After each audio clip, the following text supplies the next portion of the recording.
how to handle things when divorce turns nasty.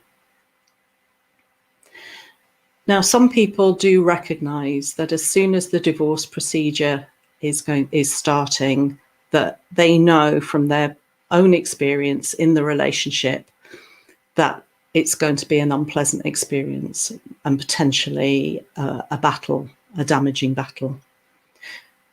For other people, it can come as a bit of a shock because things can start civil, but then when reality hits and when the gloves are off, it can very quickly turn unpleasant and nasty.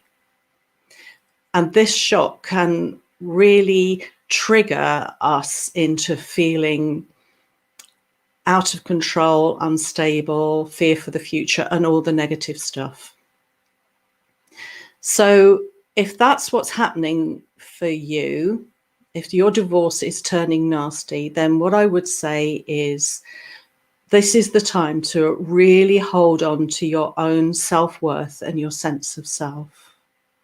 Because it's a testing time. But if you can do that, if you can know that who you are is good enough, is that you're a good person inside, if you can really know that, despite whatever might have gone on in the past, if you can hold on to your self-worth, that is going to stand you in really good stead for what is going to happen as you go through the divorce process. One of the key things that you can lift that self-worth is to not buy into the drama, to not exacerbate the dramas.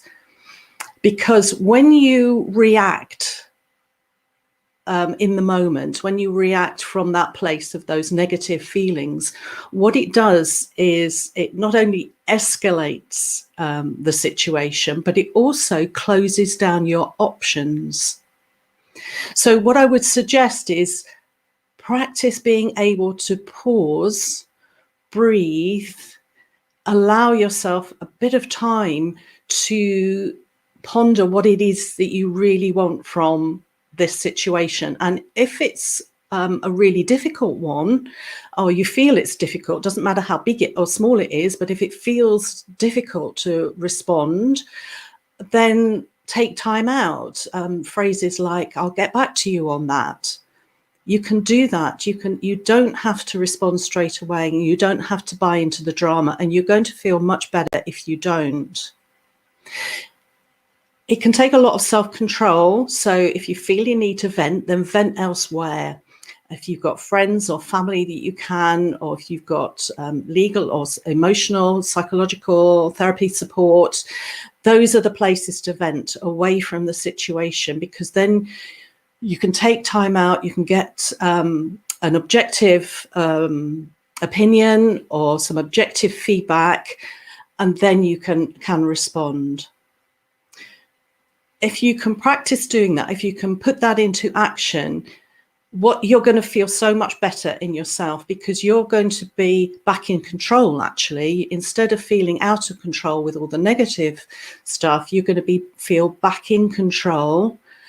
And the other thing is that it'll help you to choose your battles, you know.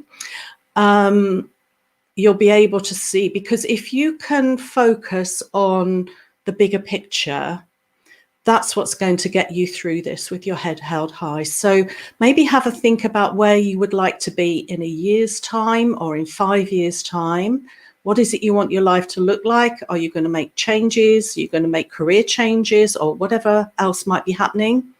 If you can focus on where you want to be, that'll help you to have perspective as to which battles you really need to dig your heels in, and if necessary, get some support, and which ones in the bigger picture are just not worth the pain and the energy and the emotional upset.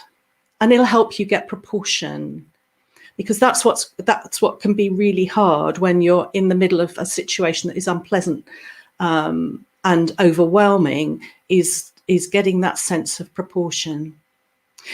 The other thing I would say is remind yourself that this is going to pass. This situation will end.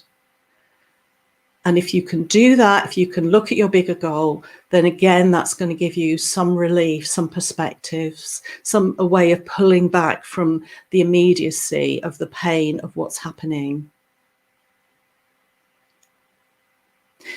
So if things get really nasty, or you feel that overwhelmed feeling, it is important to have a really good quality lawyer that you feel is on your side and is going to be supportive for you, because that means that you can allow them to guide you, and it's a bit of a relief. You know, you're getting that quality advice. That means you don't have to work it all out yourself. And it's also important, if you feel yourself out of your depth and overwhelmed, to maybe get some emotional or psychological or therapeutic type of support as well, because that will help you to keep that perspective, to keep that accountability, and keep you on track rather than spiraling down into the miseries, that pit where everything seems just too much. So those are my tips for helping yourself to move through the divorce process when it gets nasty. Avoid the dramas. Keep your options open by avoiding the dramas. If you need to vent elsewhere. And actually that might mean things like blocking some people or unfriending some people on your social media account, using social media wisely. It might mean using a mediation app, limiting contact, and being very factual, keeping to the facts rather than getting into that overwhelm. And the last thing I would say is, remember that the more self-worth you can feel you can develop for yourself means that you're going to be your own best friend. And when you're your own best friend, that is something that no one can take away from you. So those are my tips for helping you through that overwhelm and those negative feelings when divorce turns nasty.